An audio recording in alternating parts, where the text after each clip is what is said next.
Bonjour à toutes et à tous. Bienvenue à ce webinaire organisé par les éditions Novalis en partenariat avec la librairie Pauline. Je me présente, je m'appelle Marie Zissis et je suis éditrice chez Novalis. Je suis très heureuse que vous soyez des notes pour ce webinaire intitulé Dieu au tribunal de la science, point d'interrogation. Aujourd'hui, vous aurez l'occasion d'assister à une discussion animée par Édouard Chatov, prêtre assomptionniste et auteur du livre Un pèlerin russe au XXIe siècle. Il s'entretiendra avec le père François Heuvet au sujet de son livre La science, l'épreuve de Dieu. Après des études de physique, François Heuvet est entré dans la Compagnie de Jésus en 1983. Il a enseigné à Moscou et en France, où il a soutenu sa thèse sur la théologie de la création. Depuis 2013, il est également rédacteur en chef de la revue Études et membre du comité de rédaction de la revue Recherche de sciences religieuses. Comme d'habitude, une période de questions suivra cette discussion. Afin de faciliter cette période, je vous encourage à écrire vos questions en utilisant l'onglet Q&R situé au bas de votre écran. Vous pouvez les rédiger quand bon vous semble, dès qu'elles vous viennent à l'esprit, et je les recueillerai en vue de la période de questions. J'en profite pour vous informer que les librairies Pauline offrent le livre La science, l'épreuve de Dieu et Théologie de l'écologie, une création à partager en rabais aux participantes et aux participants de ce webinaire pour un temps limité. Je vous transmettrai le lien vers le formulaire à la fin de cette rencontre. Pour terminer, sachez que cette rencontre est enregistrée. Vous pourrez donc la revisionner et la partager d'ici quelques jours. Sans plus attendre, je passe le micro à Édouard Chatov qui animera cette rencontre. Bon webinaire à tous et à toutes. Bonjour à toutes et à tous. Bonjour François. C'est un grand plaisir de se retrouver ce matin. Bon, tout dépend aussi où on se trouve. François Heuvet se trouve à Paris en ce moment et c'est un grand plaisir de se rencontrer pour discuter un sujet qui est intéressant. Alors, le livre que François Heuvet de la Compagnie de Jésus a écrit, et le livre est écrit avec la participation d'Étienne Klein, donc il y a un petit entretien vers la fin, s'intitule « La science, l'épreuve de Dieu, point d'interrogation ». Et alors, il y a un petit sous-titre, François, « Réponse au livre Dieu, la science, l'épreuve ». Alors, pour commencer notre conversation, j'aimerais bien te demander pourquoi écrire un tel livre? Pourquoi écrire un livre qui s'intitule « La science, l'épreuve de Dieu, point d'interrogation ». Alors, il y a évidemment un petit clin d'œil dans le titre. C'est surtout que ce livre fait écho, je reviendrai, à un best-seller en France qui est sorti à l'automne de 2021, nous sommes en 2023, oui, en 2021, qui s'appelait donc La science, l'épreuve au pluriel de Dieu. Est-ce que la science donne des preuves et sens de Dieu? Alors, le clin d'œil, évidemment, reprend ce titre en jouant un petit peu sur l'assonance en français entre l'épreuve au pluriel, l'épreuve, et puis l'épreuve au singulier, pour mettre en évidence la relation toujours intéressante à creuser entre science et religion ou entre science et foi. Alors, pourquoi ai-je écrit ce livre? C'est un thème qui m'intéresse depuis longtemps. Marie a rappelé en commençant ce webinaire que j'avais une formation en sciences, en physique. Je n'ai pas cessé de m'intéresser à la démarche scientifique, à l'histoire des sciences en particulier, et ce qui m'a amené, d'abord en tant que croyant, à me poser la question sur la relation entre ces deux manières d'aborder le monde, et en particulier du point de vue historique, on pourra peut-être revenir là-dessus, comment les choses se mettent en place, s'articulent, se construisent au gré des siècles. Et donc, l'apparition de ce best-seller lancé à coup de grande campagne publicitaire a montré l'intérêt du public pour cette question. L'intérêt, on peut dire récurrent, mais qui passe par des phases différentes selon les moments. En tout cas, il y a manifestement un grand intérêt du lectorat pour cette question. Et je me suis dit, ça peut être l'occasion de partager ma propre réflexion sur cette question. Je n'avais pas encore eu vraiment l'occasion d'écrire un livre portant directement sur la relation entre science et foi. Donc, Marie a fait allusion à mon livre sur l'écologie, moi aussi sur la théologie de la création, donc autour du thème de la création, j'ai eu l'occasion de publier un certain nombre de choses, et en lien bien sûr avec l'écologie. J'avais aussi publié un livre sur Darwin, sur la relation entre christianisme et théorie de l'évolution, mais je n'avais jamais eu l'occasion d'écrire quelque chose de plus global, plus général sur la relation entre science et foi, donc c'est une bonne occasion pour le faire. Voilà la réponse à ta question. Juste une petite appendice pour terminer. La réponse au livre, ce n'est pas tout à fait exact parce que je me situe un petit peu à côté de cet ouvrage, mais voilà au moins pour une première réponse à cette question. François, je ne sais pas, est-ce que vraiment c'est à côté, mais il y a quelque chose de très intéressant dans ton livre parce que le livre, disons, auquel tu réponds, où tout le monde pense que tu réponds, donc le livre qui s'appelle Le Dieu, la science, l'épreuve, l'aube d'une révolution, et à ce livre, il y avait aussi un petit sous-titre, un petit ligne en disant la science, nouvelle alliée de Dieu. Et dans ton livre à toi, tu examines cet rapport entre science, foi et religion. Et ce rapport que nous imaginons très souvent comme le rapport d'opposition, voire de tension, voire de vraiment la déchirure. Mais toi, tu nous montres que ce n'est pas tout à fait ça. En fait, la science est extrêmement liée à l'expérience même de la foi ou à l'expérience croyante. Veux-tu nous dire quelques mots de plus? Oui, alors je crois que une bonne position de départ pour éviter les faux problèmes, oui, bien sûr, tout le monde a entendu parler du conflit entre science et religion, c'est un thème assez à la mode. Juste pour une petite précision, surtout à partir du 19e siècle. C'est là où vraiment se manifeste plus nettement ce conflit entre deux visions du monde. À l'époque où la science se développe de manière très rapide, on en voit les conséquences dans la vie pratique à travers les progrès techniques, on en voit aussi les conséquences dans l'éducation. Donc on a un développement très, très rapide de la science. On a à l'époque aussi, je pense évidemment au contexte européen et français en particulier, des difficultés, l'Église est en difficulté sociale, sur le plan politique du reste. Donc là, il y a vraiment un conflit, alors encore une fois, peut-être d'abord sur le plan politique, mais aussi tout est lié de toute façon, avec la dimension scientifique, puisque le nouveau pouvoir politique se réclame de la science précisément. On a donc, je dirais, l'apogée de ce conflit entre deux domaines. Mais ça aide aussi, ce conflit a aidé aussi à faire la part des choses, c'est-à-dire à distinguer vraiment les plans.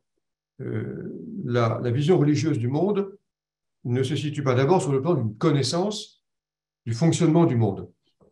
Pour reprendre une expression imagée citée par Galilée, qui reprend le cardinal Baronio, qui disait « L'Esprit Saint nous dit comment on va au ciel et non pas comment va le ciel ».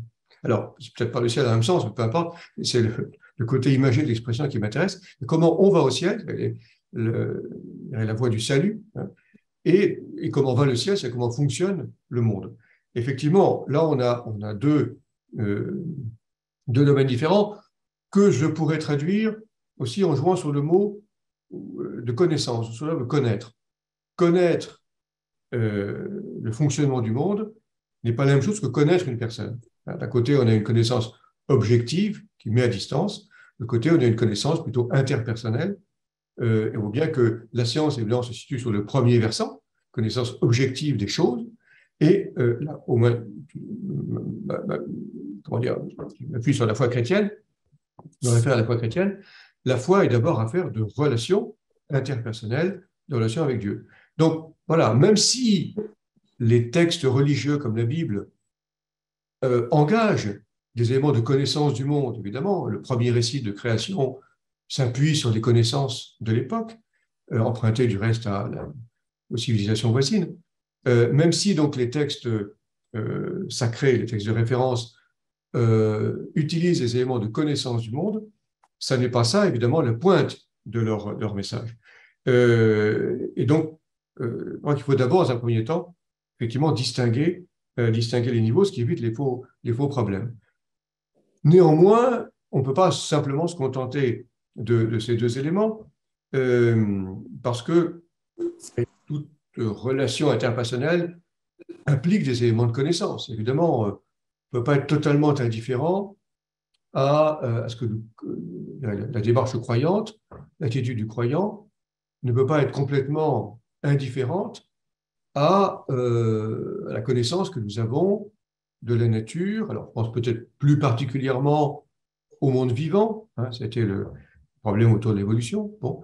Mais aussi la démarche scientifique dans son ensemble, surtout si cette démarche scientifique prétend dire tout de tout, si elle prétend proposer une théorie du tout qui, à un moment, dispenserait, je veux dire, de toute dimension de transcendance, de mystère, etc. Alors, c'est là où, effectivement, il y a un vrai débat à ce niveau-là, un vrai débat, et c'est là où, peut-être, effectivement, les théories plus récentes, je pense à la théorie de la relativité, la théorie de la mécanique quantique,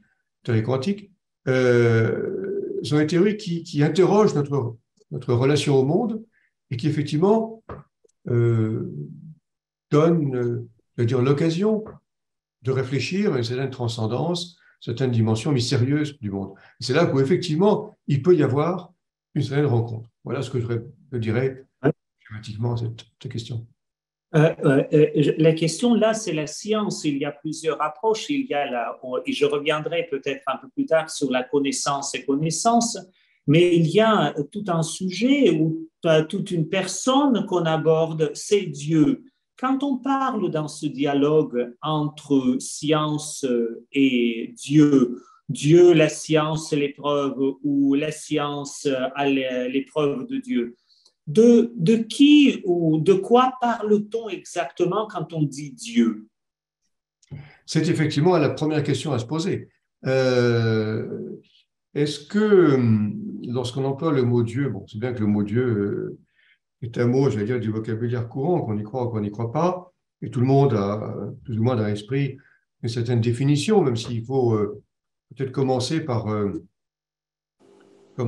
dire que, encore une fois, dans la tradition chrétienne, et je pense dans beaucoup de traditions religieuses, au moins celles qui tiennent l'existence d'un Dieu unique, ce Dieu est une entité mystérieuse. Il n'y a pas de définition au sens où définir, ça veut dire enclore, comprendre, hein, le mot comprendre aussi en français euh, est évocateur, prendre ensemble, délimiter, presque maîtriser. Bon, là, évidemment, Dieu est celui qui échappe par nature à toute tentative de l'enclore, de le comprendre, cette dimension probablement mystérieuse. Bon. Mais on ne peut pas seulement, peut-être des traditions, les traditions juives ou la mystique chrétienne insiste beaucoup sur cette radicale transcendance divine, cette impossible définition. Bon, ce qui peut être une manière de botter en touche, d'écarter la question, mais une approche qui est pertinente dans un premier temps, mais insuffisante dans la mesure où, encore une fois, la foi chrétienne tient une relation avec Dieu. On va se contenter seulement de dire il est très lointain, transcendant, il échappe à toute notre connaissance. À ce moment-là, on a une sorte d'athéisme, on pourrait avoir une sorte d'athéisme mystique. Donc, alors, effectivement, on ne peut pas ne pas se faire de représentation de Dieu. Est-ce qu'il s'agit d'une entité, d'une super intelligence? Est-ce qu'il s'agit d'un être tout-puissant? Bon, c'est un peu l'image qui vient spontanément à l'esprit quand on parle de création du monde, voilà.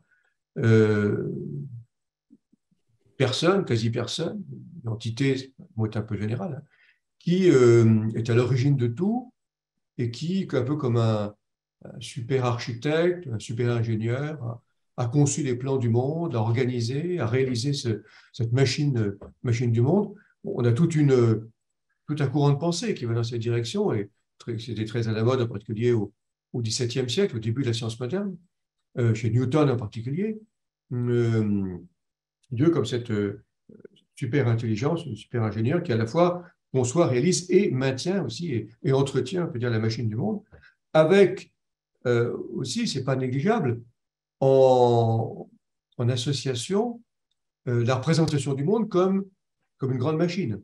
On comprend très bien l'horloge, après l'image de l'époque, elle est médiévale, mais enfin, elle est très à la mode au XVIIe siècle. Le monde est une grande horloge. Il y a effectivement cette... si nos auditeurs ont en tête les horloges astronomiques qu'on trouve, je pense à Strasbourg en particulier, enfin, dans quelques églises, dans quelques musées, ces horloges qui reproduisent le fonctionnement du ciel. Donc, il y a une analogie très forte entre le fonctionnement du ciel dans l'univers et un mécanisme qu'on peut réaliser qui est l'horloge. Donc, cette conception de Dieu comme une sorte de grand horloger. Voilà. Alors, cette conception pose plusieurs difficultés. Encore une fois, elle a été très répandue, elle est encore très répandue. Elle pose quelques difficultés, qui est d'abord, est-ce que le monde est vraiment une horloge aussi bien conçue, réalisée que ça, hein, en particulier dans le champ de la biologie, bien que ces choses ne sont pas si simples, on ne peut pas vraiment appliquer la métaphore de l'horloge au fonctionnement des organismes vivants ou de l'évolution en général. C'est une première type de question. Et vient assez vite, du reste, la question du mal, la question de la présence du mal, pas simplement le mal moral, la faute de l'homme, mais aussi le mal physique dans le monde, les catastrophes naturelles qui sont des défauts, on pourrait dire, de cette machine du monde. C'est le premier type de difficulté. Un deuxième type de difficulté vient plutôt de la tradition chrétienne, de l'Évangile. Est-ce que dans l'Évangile, finalement, le Dieu que Jésus représente, si on se tient vraiment à la stricte théologie chrétienne, qui est que que Jésus est Dieu, homme et Dieu, Jésus est homme et Dieu, et entièrement divin, je veux dire, il n'y a pas d'autre accès à Dieu dans la tradition chrétienne qu'à travers la personne de Jésus. Est-ce qu'on est en face de l'ingénieur cosmique? Ce n'est pas évident, mais là, quand on contemple la figure de Jésus dans l'Évangile, à moins d'en faire simplement une sorte d'envoyé divin, justement, ce que ne dit pas la théologie. La théologie dit bien c'est Dieu que nous voyons en contemplant la personne de Jésus. Est-ce que c'est vraiment l'ingénieur cosmique que nous voyons? Bon. Donc, ça pose quelques questions.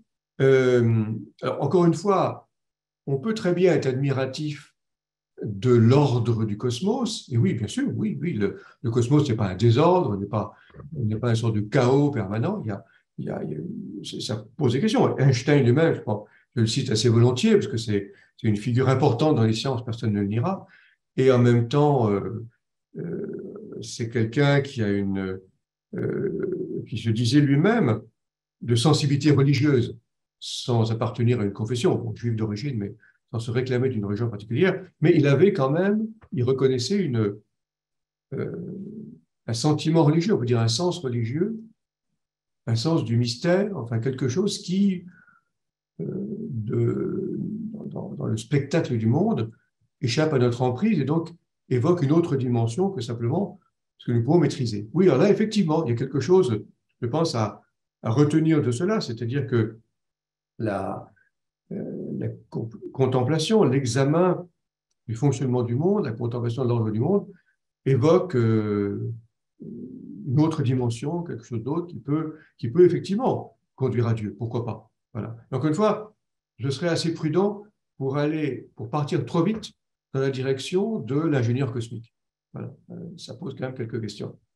Et ce qui est très intéressant à la lecture de ton livre, c'est que, premièrement, tu nous invites, quand on se pose ces questions de relation entre science et Dieu, Dieu et science, d'abord éclaircir ou éclairer les définitions avec qui on opère sans tomber dans les absolus et l'enfermement. Mais par exemple, dans cette vision même du monde qui est créé par un créateur qui était imaginé comme l'ingénieur cosmique, moi, j'ai appris une chose très intéressante. Mes connaissances dans le domaine, disons, de sciences et religion, de rapports très profonds, sont assez limitées, que le grand débat qui est animé Newton et Leibniz reste présent, il me semble, jusqu'aujourd'hui. Newton, tu pourras me corriger et nous éclairer toutes et tous, Newton qui disait, oui, il y a cette création, cet ajustement, mais quand les choses se dérèglent, quand il y a un manque, Dieu se laisse l'initiative de revenir et un peu de réparer cette mécanique du monde qui est un peu déraille, tandis que Leibniz vraiment insistait que ce n'est plus le cas. Et c'est peut-être là aussi une des raisons pourquoi nous percevons cette relation entre science et Dieu vraiment de manière très différente dans notre monde moderne. Oui, tout à fait. Tu as raison de signaler que c'est ce débat entre Newton et Leibniz. Je vais préciser un petit peu les circonstances. Donc, nous sommes à la fin du XVIIe siècle. Donc, Newton, tout le monde le connaît, ce grand savant anglais, qui a, on peut dire, formalisé la première expression de la science moderne comme physique mathématique. À l'origine, c'est Galilée, début du XVIIe siècle. Et Newton, reprenant les travaux de Galilée et d'autres savants entre les deux, a, dans son fameux livre Principia, les principes mathématiques de la philosophie naturelle, si je ne me trompe pas, de tête, enfin dans son grand ouvrage, plusieurs éditions, bon, il a vraiment formalisé, on peut dire, la première expression moderne de la physique mathématique sous sa forme mécanique. Voilà. Donc, c'est vraiment un auteur de référence. C'était aussi un croyant convaincu, avec une particularité que je signale en passant, parce qu'elle n'est pas sans importance. C'était un chrétien mais un peu particulier, un chrétien dit unitarien, c'est-à-dire qu'il ne reconnaissait pas la divinité du Christ. Pour lui, il y a Dieu, et puis il y a la personne de Jésus, qui est une sorte de, comme je disais tout à l'heure, je ne sais pas comment il se le représente, mais enfin, d'envoyé de Dieu. Donc c'est quelqu'un qui récusait toute notion de Trinité. Dans le premier aspect des choses, deuxième aspect des choses,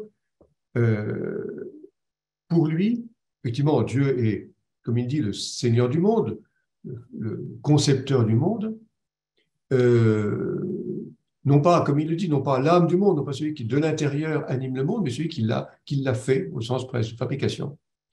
Mais dans son système du monde, la question technique se posait de la stabilité du système solaire.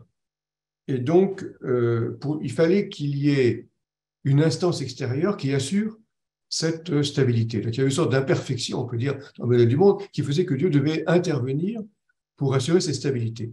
Et, je vais revenir à Leibniz, un siècle après, Pierre-Simon de Laplace, savant français, en reprenant les travaux de Newton, a démontré qu'on pouvait effectivement, enfin, le système de Newton, enrichi de quelques éléments, permettait d'assurer la stabilité du système solaire sans faire référence à une entité extérieure. Ce qui fait que la fameuse réponse que tout le monde connaît, hein, Laplace répondant à Napoléon, hein, Napoléon lui demandant quelle place vous donnez à Dieu dans votre système, Laplace lui répondant sire, je n'ai pas eu besoin de cette hypothèse. Bon. Non pas que ce n'était pas une confession d'athéisme, c'est simplement que Laplace n'avait pas besoin de l'action divine pour assurer l'équilibre de son système. C'est tout ce qu'il a dit, indépendamment des convictions de Laplace. Bon, bref, je laisse Laplace de côté, je reviens à Newton et Leibniz. Donc, pour Newton, la nécessité d'une intervention divine pour le système solaire. Or, Leibniz, qui est plus philosophe, je dirais plus rationnel, Leibniz, c'est vraiment le philosophe allemand, l'exemple type du philosophe rationnel. Pour lui, il y a deux choses une. Si Dieu est un être parfait, tout-puissant, il n'a pu concevoir qu'une machine parfaite. Si ce Dieu doit intervenir en permanence dans le fonctionnement du monde, ça pose problème. Il y a une contradiction. Et donc, alors à la limite, on aura effectivement cette position qu'on a appelée du déisme, qui était la position de beaucoup de philosophes du XVIIIe siècle, c'est-à-dire, oui, on veut bien admettre qu'à l'origine des choses, il y a une intelligence créatrice, mais une fois que, je veux dire, le monde est fait, eh bien, elle ne doit plus intervenir. Voilà. Alors, ça, les questions du mal, etc., qui vont venir, mais bon, en tout cas, le point important, c'est qu'elle ne doit plus intervenir. Or, régulièrement, on va voir revenir, effectivement, comme tu as raison de le signaler, dès qu'il y a, je dirais, des failles explicatives dans les nouvelles théories. On a par exemple l'exemple le plus récent, c'est dans le champ de la biologie évolutive, où effectivement nous n'avons pas toutes les étapes de l'évolution. Il y a encore des blancs d'explication, il y a encore des sauts apparents qui se font, et donc certains y voient la nécessaire intervention divine de façon à assurer le passage d'une étape à une autre. Voilà. Bon, jusqu'au jour où on trouvera, si on la trouve un jour, mais les directement qu'on la trouve, c'est le travail des sciences, de fait, une explication. Donc, vous voyez, donc, tu vois, c'est effectivement, c'est bien un scénario, je veux dire, qui se reproduit. Et c'est pour ça que cette querelle, ce débat entre Newton et Leibniz a une dimension, on va dire, paradigmatique, emblématique des débats entre science et foi. Et c'est là aussi que tu nous amènes en disant que oui, c'est un débat emblématique qui, bon, a existé entre deux personnes, mais qui continue, mais qui aussi amène une autre dimension. Parce que si on regarde quand il y a des failles explicatives et on doit dire peut-être c'est quelque chose qu'on ne connaît pas encore, une possibilité, ou l'intervention divine d'une autre possibilité, là, tu nous amènes à réfléchir sur deux concepts ou deux notions qui est la preuve, donc il faut chercher la preuve jusqu'au bout, ou il faut voir un signe, faire interprétation. Ce sont deux notions, je trouve, extrêmement intéressantes et dans cette relation entre science et Dieu, science et l'expérience croyante, mais même peut-être dans l'expérience croyante ou l'expérience scientifique, tout simplement. Alors, comment tu peux nous aider à réfléchir sur ces deux notions, preuve et signe? Alors, effectivement, le mot preuve ici, je l'emploie au sens le plus rigoureux. Hein. Ce qui caractérise la démarche scientifique depuis son origine grecque, même si la science moderne manifeste des inflexions par rapport à ce qu'était la science grecque, mais ce qu'elle a en commun, c'est ce qu'on peut appeler l'ordre démonstratif, hein, la démonstration, la dimension logique, hein, le raisonnement. Hein. Or, un raisonnement, c'est quelque chose, bon, alors, différents types de raisonnement sur eux, mais enfin, je veux dire, le raisonnement idéal en science, c'est le raisonnement contraignant. C'est-à-dire qu'une fois que nous avons posé les prémices, que le raisonnement est valide, la conclusion s'impose. Ce n'est pas une question de choix, ce n'est pas une question de goût, ce n'est pas une question de différence, mettons, avec, je sais pas, le domaine artistique, on peut préférer un artiste à un autre, un musicien à un autre, ça n'a rien aucune contrainte à ça. Donc, la science obéit à l'ordre démonstratif. Or, dans le domaine de la foi, si on l'interprète comme le mot foi, même étymologique, le mot confiance, je pense que l'interprétation même, je veux dire, le sens même de la démarche de foi, c'est, encore une fois, une relation interpersonnelle qui repose sur la confiance ou sur l'amour, au sens le plus simple du terme. Donc, cette relation de confiance suppose fondamentalement l'engagement d'une liberté. Il ne peut pas y avoir de contrainte Hein. Comme dit le Coran, il n'y a pas de contrainte en religion. Je crois que c'est une proposition tout à fait fondamentale. La foi en Dieu ne peut pas être dans une contrainte, pas plus qu'une relation d'amour ne peut être de l'ordre d'une contrainte. Hein. On ne peut pas contraindre quelqu'un à aimer une autre, on ne peut pas contraindre une personne à aimer une autre personne. C'est purement contradictoire. Donc il y a forcément une liberté qui est engagée. Alors, liberté, ça ne veut pas dire arbitraire, ça ne veut pas dire tirage à pile ou face. Il y a des motifs, hein. Il peut y avoir des motifs de préférer telle relation à telle autre. Bon, très bien. Mais ce qui est essentiel, c'est de tenir l'engagement de la liberté. Donc, c'est là où effectivement je distingue ce qui relève de la preuve au sens strict du terme, contraignant, de ce qui relève de signes qui nécessitent une interprétation. Quelqu'un me fait un signe, encore une fois, je reprends l'exemple de relations amoureuses, parce que cet exemple n'est pas complètement inapproprié quand on parle de relation relation à Dieu. Dans une relation d'amour, elle passe par des signes, quelque chose de purement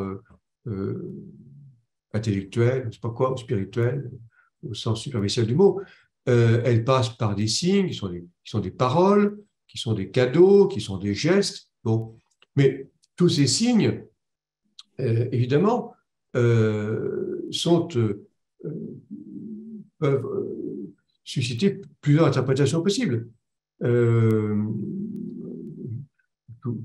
Faire un signe, bon, qu'est-ce qu'il veut dire? On peut interpréter de différentes façons. Donc, le signe, alors si on prend l'exemple si on revient au fonctionnement du monde, là, on va revenir au miracle tout à l'heure, mais simplement le fonctionnement du monde, l'ordre du monde, peut être pour un croyant le signe, effectivement, de la bienveillance divine. Dieu créateur, dans son affirmation biblique, Dieu vit que cela était bon, ce Dieu créateur propose un monde vivable, un monde qui n'est pas un chaos. On peut voir dans l'organisation du monde, on peut voir le signe de cette présence de Dieu. Mais d'autres y verront simplement, ben oui, l'essence d'un ordre sans aller plus loin. Pourquoi pas, hein. Mais il y a là quelque chose qui relève d'une liberté, mais une liberté qui s'appuie sur des choses concrètes. Hein. Le signe n'est pas, encore une fois, simplement arbitraire. François, le temps passe très vite et tu es très, très, je pense, intéressant. Et le livre, il est aussi très dense dans sa réflexion. Je vais te poser les questions. Je pense que tout le monde, presque dans notre monde actuel, un peu au bout de la langue, alors dans cette relation entre science et Dieu, Dieu et science, est-ce qu'il y a-t-il des miracles? Et s'il y a des miracles, qu'est-ce qu'on fait avec cette réalité? Ou est-ce que c'est un manque de connaissances ou il y a quelque chose d'autre? Alors, le miracle dans cette relation. Oui, ben, le miracle, c'est d'abord, au sens ordinaire du mot, d'abord un phénomène extraordinaire, inhabituel. Bon, l'exemple typique, ce sont les guérisons. On pense aux guérisons de l'eau, enfin, il y a bien d'autres endroits. Des guérisons inexpliquées. Voilà, sur le plan, je vais dire, physiologique, c'est d'abord une guérison inexpliquée. Quelqu'un est malade et puis, après s'être plongé dans la piscine ou après avoir prié de voir la grotte, repart guéri. Voilà. Et les médecins ne comprennent pas comment ça s'est passé. Bon, alors d'abord, ce sont des phénomènes qui arrivent aussi en dehors du champ religieux. Il peut y avoir des guérisons inexpliquées, bien sûr, en dehors du champ religieux. Là, il se trouve que c'est dans un contexte religieux. Rien n'interdit, évidemment, de voir dans ce miracle le signe de la bonté, de la bienveillance de Dieu.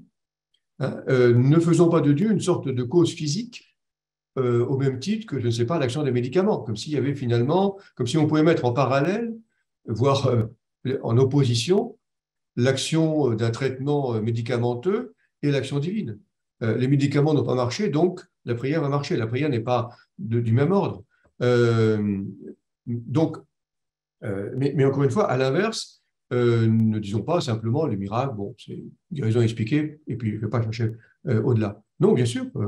Et du reste, je dirais, quand on entend le témoignage du miraculé, il y en a eu il n'y a pas très longtemps une à Lourdes, ce qui est intéressant, c'est d'entendre le changement d'existence que ça conduit. Ce n'est pas simplement la guérison physique, mais aussi peut-être un autre regard sur le monde, un autre regard sur les personnes.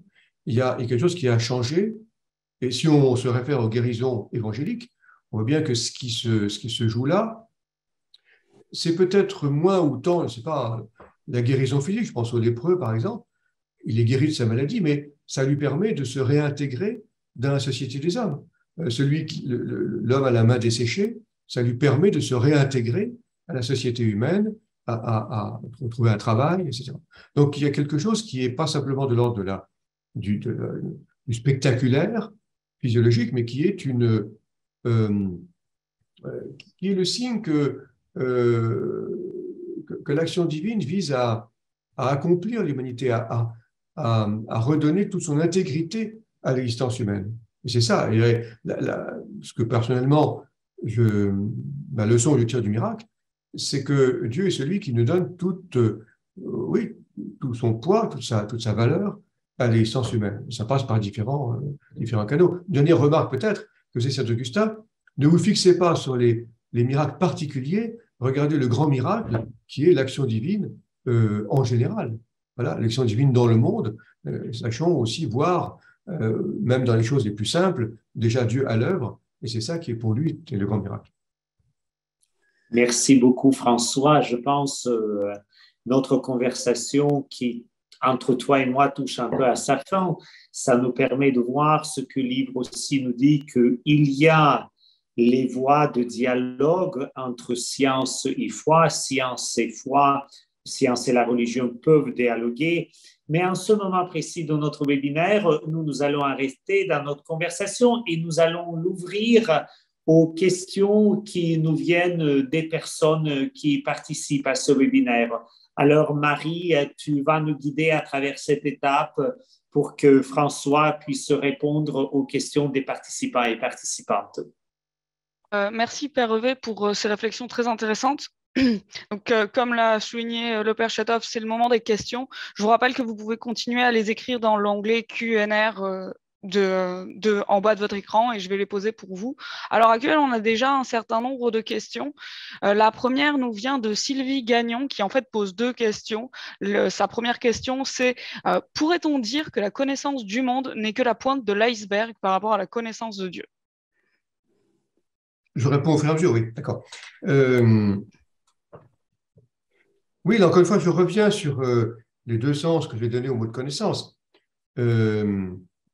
La connaissance du monde, la connaissance du fonctionnement du monde, que ce soit le monde physique, le ciel, les particules élémentaires, le monde vivant, etc., bon, tous ces aspects, peuvent être effectivement des chemins vers la connaissance de Dieu, à condition de bien être conscient que la connaissance de Dieu, c'est une question de relation interpersonnelle, plus que d'une connaissance seulement objective d'une chose. Voilà. Donc, tout ce qui peut aider à cette relation, et une relation qui est médiatisée par les relations entre des personnes. Rappelez-vous l'Évangile, hein, chapitre 25 de Matthieu, tout ce que vous avez fait au plus petit d'entre les miens, c'est à moi que vous l'avez fait. C'est-à-dire, toute relation interhumaine, tout amour pour des personnes, toute considération pour des personnes participe de cette relation à Dieu. Donc, c'est ça qui est, je veux dire, le centre même de la connaissance de Dieu. Alors ensuite, que la connaissance du fonctionnement du monde puisse aider cela, tant mieux. Je veux dire, c'est une composante parmi d'autres. Merci beaucoup. La deuxième question de Madame Gagnon concerne Saint-Augustin, dont justement vous parliez tout à l'heure. Elle nous dit « Saint-Augustin qui a réfléchi sur Dieu longuement tout au long de sa vie et qui souhaitait que l'on détruise ses écrits, car même s'il avait saisi beaucoup de choses, il a réalisé à la fin de sa vie que c'était bien peu par rapport à la grandeur de la réalité divine. Que pensez-vous de ce point de vue de Saint-Augustin ?» Oui, c'est effectivement tout ce qu'on peut écrire sur Dieu ce qu'on peut dire de Dieu, raconter sur Dieu, est notoirement insuffisant par rapport à ce qu'est Dieu en lui-même. Hein. Encore une fois, au début, j'insistais sur cette dimension de mystère.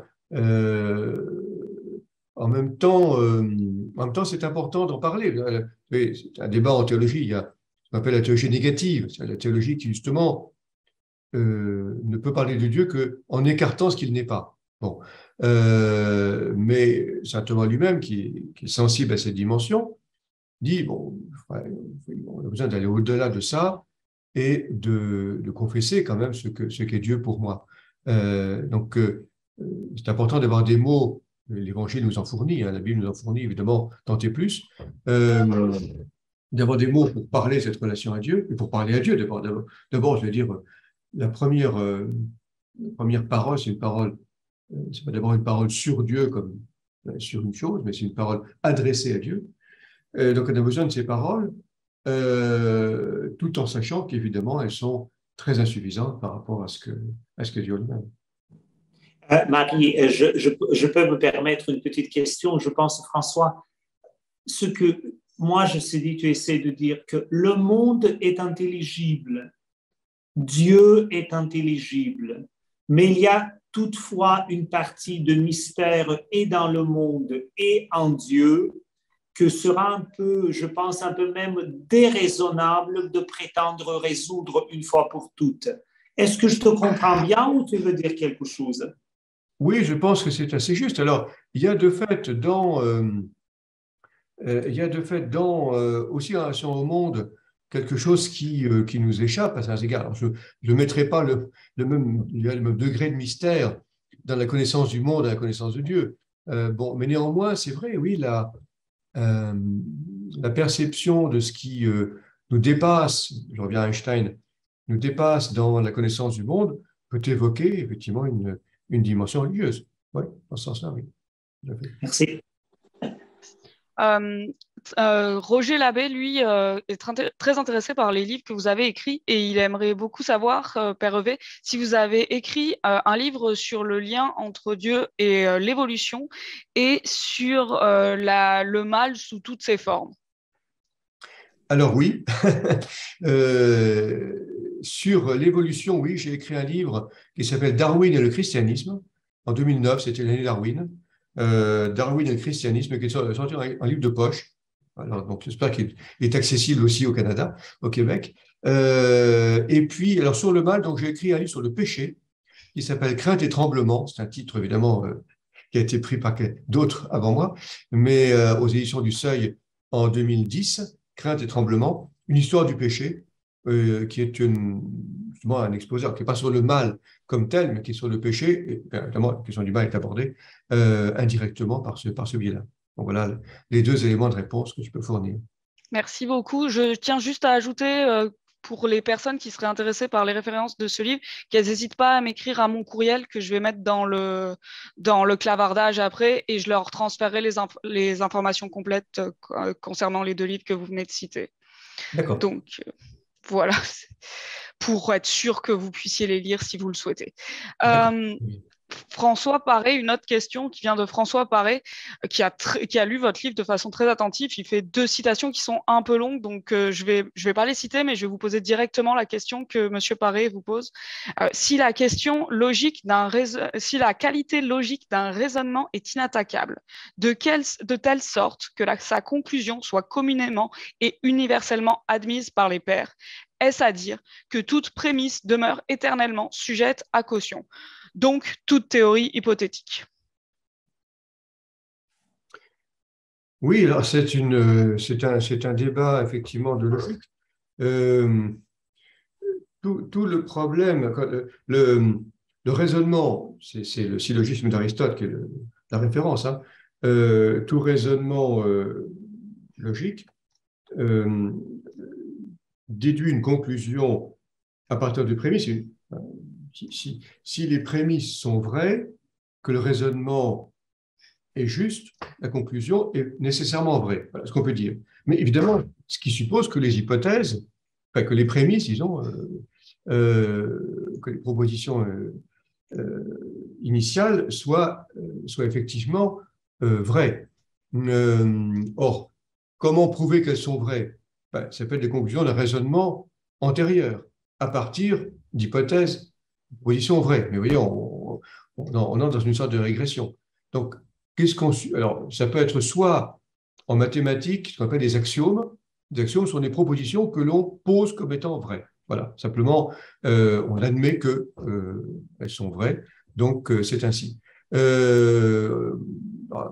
Pas être trop long, mais en géométrie, par exemple, on peut partir de la position que deux lignes parallèles ne se rencontrent jamais.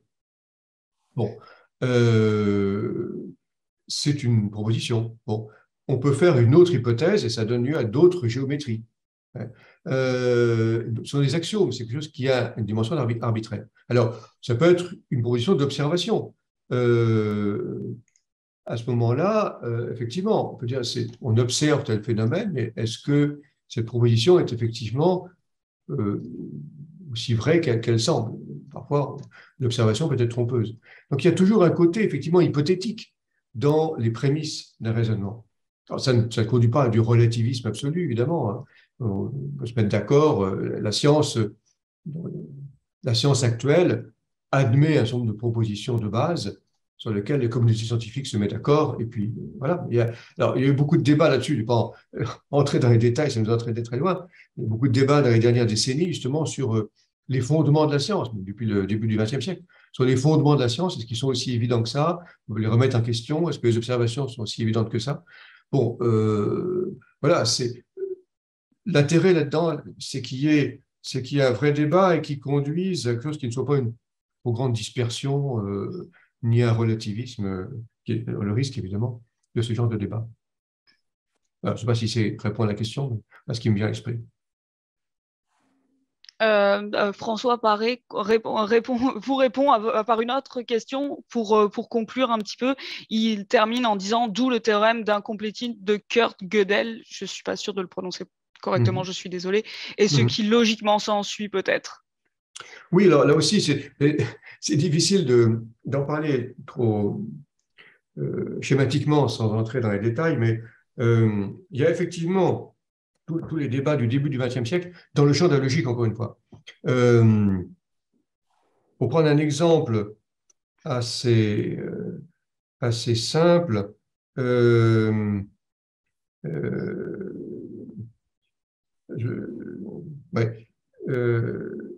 prends une bibliothèque, une bibliothèque qui a des volumes. Et puis, je prends l'ensemble des catalogues d'une bibliothèque et une sorte de catalogue, l'ensemble des catalogues qui ne se mentionnent pas eux-mêmes. Est-ce que cet ensemble est complet? Alors, si on dit oui, il est complet, mais alors il manque le catalogue des catalogues, bon, ou alors il est incomplet. Donc, il y a ici des paradoxes logiques qui ont occupé les esprits au début du XXe siècle, et qui mènent effectivement à ce théorème un peu technique de Gödel, qui montre qu'effectivement, aucun système, alors il s'agit de l'arithmétique, bon, mettons mathématiquement, aucun système logique n'est complet. Hein. Il y a toujours besoin, je veux dire, d'un autre élément extérieur pour qui puisse fonctionner. Aucun système n'est absolument complet. Voilà. Alors, encore une fois, ça a donné lieu à beaucoup de réflexions intéressantes. Et comme ça montre qu'effectivement, l'esprit humain, aussi remarquable soit-il, ne pourra jamais saisir la totalité. Merci beaucoup. Les deux prochaines questions viennent de Almudena des Quadras et de Pauline Provencher. Je vais vous les poser en même temps parce que je pense qu'elles se complètent assez bien. Madame des Quadras demande que répondre à une personne qui dit qu'il n'y a pas de preuve irréfutable de l'existence de Dieu. Et Madame Provencher demande de son côté, en développant une spiritualité du cosmos, peut-on diminuer le degré d'athéisme dans le monde? Je pense que la foi n'est pas extérieure, pardon, le raisonnement n'est pas complètement extérieur à l'attitude de foi. On a, une fois je reviens à mon exemple de la relation interpersonnelle, la relation amoureuse, on a besoin d'échanger les paroles, on a besoin de paroles qui confortent. Cette fois, on ne peut pas être simplement point de vue de l'esprit. Donc, il y a toujours une part de raisonnement, ce qui ne veut pas dire que le raisonnement soit à la base de cette relation de confiance. Hein, alors, je ne suis pas sûr que la multiplication alors, bon, c'est jamais, hein, enfin, des raisonnements, des livres d'apologétique, comme on dit, à partir de démonstrations, l'essence de Dieu, etc., peuvent avoir un effet positif chez telle ou telle personne, à l'amener à se poser des questions, pourquoi pas, je ne suis pas du tout, je ne récuse pas du tout cette possibilité-là, c'est une possibilité, mais je suis quand même un peu perplexe sur l'idée que ça aurait un effet particulièrement efficace. Enfin, ça peut avoir de l'effet, mais je pense que ce qui peut conduire des personnes à adhérer à la foi chrétienne, je pense, c'est d'un autre ordre que simplement d'ordre intellectuel, d'ordre raisonnement. Encore une fois, le raisonnement peut avoir sa place dans pour conforter l'acte de foi, mais pour faire sortir quelqu'un de l'athéisme, je pense que c'est plus ce témoignage de croyants qui peut être efficace que ce qui relève d'un raisonnement intellectuel. Merci beaucoup pour votre réponse. J'ai encore 3 questions à vous poser et après ça, malheureusement, on devra conclure. Mais si des gens ont d'autres questions, comme je vais y revenir à la conclusion, vous pourrez me les envoyer par courriel et je les transférerai au père EV. Donc la première question vient de Anne Desronziers.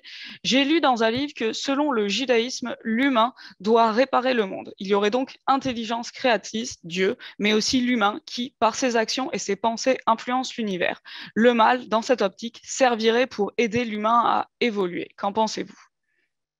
Oui, c'est une position qu'on trouve aussi dans le monde chrétien. C'est comment l'humain est, on peut dire, co-créateur, participe à l'action créatrice. Première idée que l'action créatrice n'est pas terminée.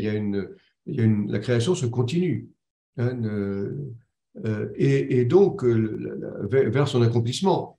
Et donc, les créatures, peut-être pas seulement l'humain du reste, participent à cette création continuée. L'humain comme co-créateur. Alors ensuite, effectivement, si je dis perfectionnement de la création, ça veut dire que justement, elle n'est pas parfaite, elle est imparfaite. Est-ce que c'est une forme de mal? Bon, est-ce qu'il y aurait du mal bon, initialement la création, une moyenne imperfection? Bon, quelquefois, on peut voir le mal soit comme une imperfection auquel on peut remédier, soit comme une sorte d'obstacle plus radical qui nous rend impuissants, le mal comme une force de destruction. Bon, c'est là que on peut aussi dire, oui, enfin, l'humain peut agir contre ce mal, mais peut-être pas l'humain tout seul. Bon, nous avons besoin de l'action divine pour lutter contre le mal. On reconnaît, au moins à titre individuel, notre impuissance à nous libérer du mal par nous-mêmes. Ça, c'est une composante fondamentale de la foi chrétienne. Hein. Nous sommes au moins individuellement impuissants à nous libérer du mal. Bon, mais néanmoins, il ne faudrait pas non plus déprécier l'activité humaine.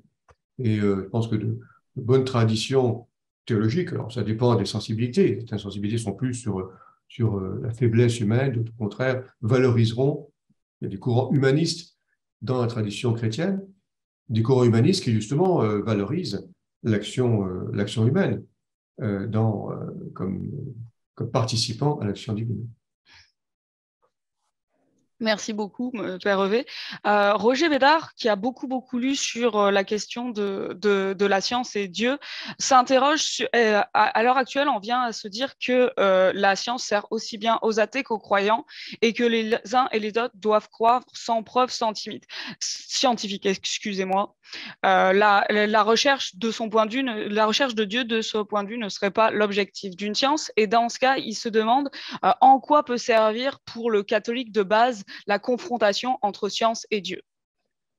Oui, il a raison. Il y a comme Dawkins, enfin, un certain nombre d'auteurs célèbres qui ont écrit des livres à partir de la science pour démontrer que Dieu n'existe pas. Donc, vous voyez, on peut échanger à l'infini les arguments.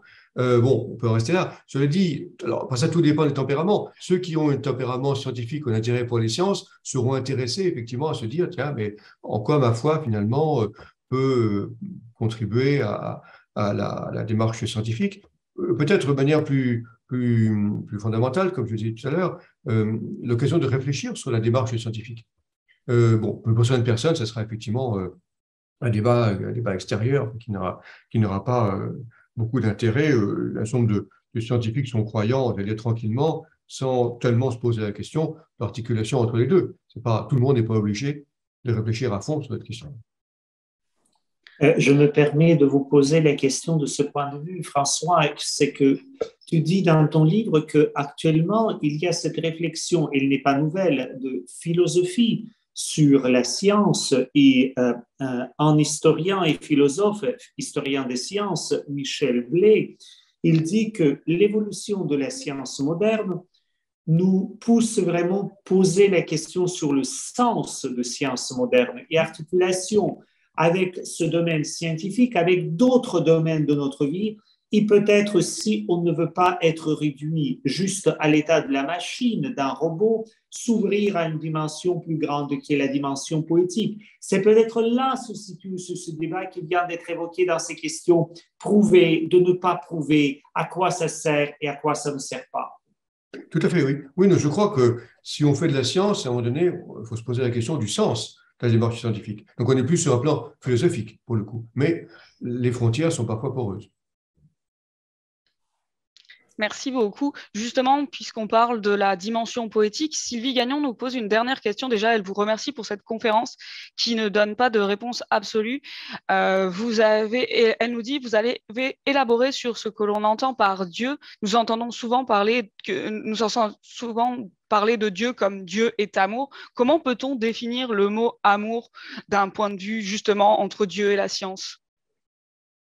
Je crois, je me garderais bien de définir l'amour, surtout, c'est pas un mot qu'on emploie en science, pour le coup. Hein. Enfin, à moins de réduire l'amour à une affaire de neurotransmetteurs, ou je sais pas quoi, ou d'hormones. Bon, ce qui serait évidemment, manifestement, une dimension extrêmement réductionniste de l'amour. Et c'est là où on voit la différence, précisément, entre les deux. Enfin, le mot amour relève directement du vocabulaire de la foi, mais pas du tout du vocabulaire de la science. Donc là, ça marque la différence, précisément. Merci beaucoup. Michel Lisotte nous dit « J'aime beaucoup une citation où l'on disait « C'est comme si l'univers de tout temps se préparait à mettre l'humain au monde, car l'univers a d'abord été créé, puis lorsqu'il a atteint une certaine maturité, a été remanié pour permettre l'apparition de la vie et de l'homme. » Michel Lisotte voit dans cette observation et cette citation l'analogie d'une femme qui doit d'abord être créée, atteindre la maturité pour ensuite, en modifiant partiellement son fonctionnement, concevoir un enfant. Si l'univers s'est développé ainsi, cela est tout simplement émouvant. J'aimerais entendre votre réflexion là-dessus. Alors là aussi, ça relève du signe, c'est-à-dire de fait, la complexité de cet univers qui permet l'émergence d'organismes complexes comme l'organisme vivant et comme je veux dire, le cerveau humain, la personne humaine. Il y a quelque chose d'étonnant, effectivement. Enfin, il y a un émerveillement. Le mot n'a pas encore été prononcé, mais je pense qu'il est important de le prononcer maintenant. Il y a effectivement quelque chose qui relève de l'émerveillement. Et ça peut être une conclusion de notre propos, de voir que la science et Einstein étaient particulièrement sensibles à ça. En quoi, finalement, le spectacle du monde suscite de l'émerveillement. L'émerveillement nous fait sortir de nous-mêmes. Alors après ça, on peut prendre beaucoup d'analogies, pourquoi pas. Encore une fois, de ne pas leur donner un statut absolument démonstratif. Hein. C'est-à-dire qu'on n'est pas, encore une fois, de l'ordre de la démonstration, on est de l'ordre... oui, la poésie au sens fort du terme, c'est-à-dire la poésie comme ce qui est créateur, hein, du verbe poiein en grec qui veut dire faire. Le poète, c'est celui qui refait le monde en quelque sorte. Et Dieu a un côté poétique. François, merci beaucoup. C'est vraiment une conversation passionnante et je dois dire que ton livre, il est lisible d'une manière pour une personne qui n'est pas forcément la formation scientifique. C'est compréhensible. On est vraiment emporté par ton propos. Tu donnes plusieurs références et pour ceux qui sont déjà un peu formés dans le domaine, tu donnes aussi les citations, les références où on peut aller plus loin. Merci beaucoup pour ce travail. C'est vraiment pour susciter notre réflexion.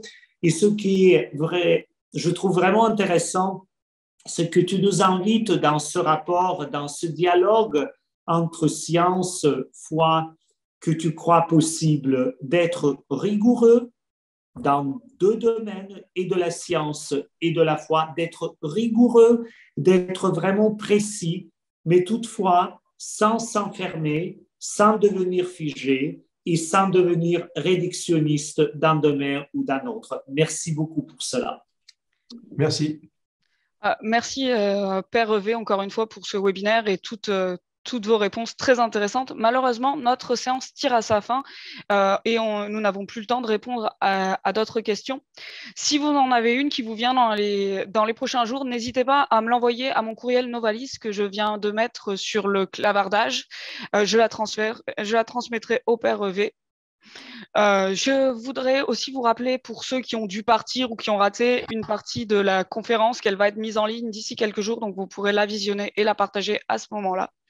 Pour finir, j'ai mis le formulaire pour les rabais des librairies Pauline dans la boîte de clavardage également. Je vous rappelle donc que la librairie Pauline offre un 10% de rabais à l'achat des livres de François Hervé, La science, l'épreuve de Dieu et Théologie de l'écologie, une création à partager.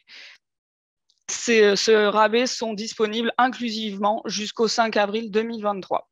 Finalement, merci à toutes et à tous les participants et les participantes. J'espère que vous avez apprécié ce webinaire et au nom de toute l'équipe Novalis, je vous souhaite une bonne fin de journée.